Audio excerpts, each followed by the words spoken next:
رسول اللہ صلی اللہ علیہ وآلہ وسلم نے فرمایا، جس چیز میں بھی بے حیائی آتی ہے اسے عیب دار کر دیتی ہے، اور جس چیز میں حیا آتی ہے اسے زینت بخشتی ہے۔ نبی کریم صلی اللہ علیہ وآلہ وسلم نے فرمایا، میرا پیغام لوگوں کو پہنچاؤ اگرچہ ایک ہی بات ہو۔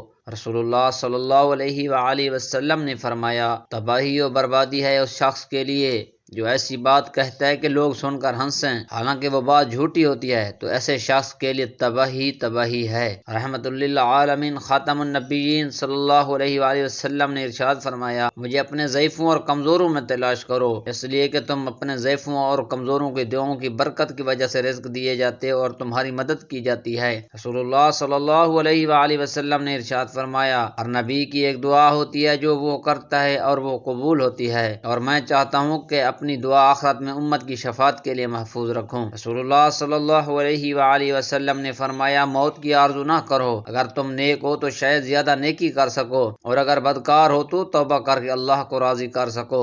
مریض کی نماز۔ عمران بن حسین رضی اللہ تعالی عنہ کہتے ہیں کہ مجھے بواسیر کا مرض تھا، تو میں نے نبی کریم صلی اللہ علیہ وآلہ وسلم سے نماز کے بارے میں دریافت کیا۔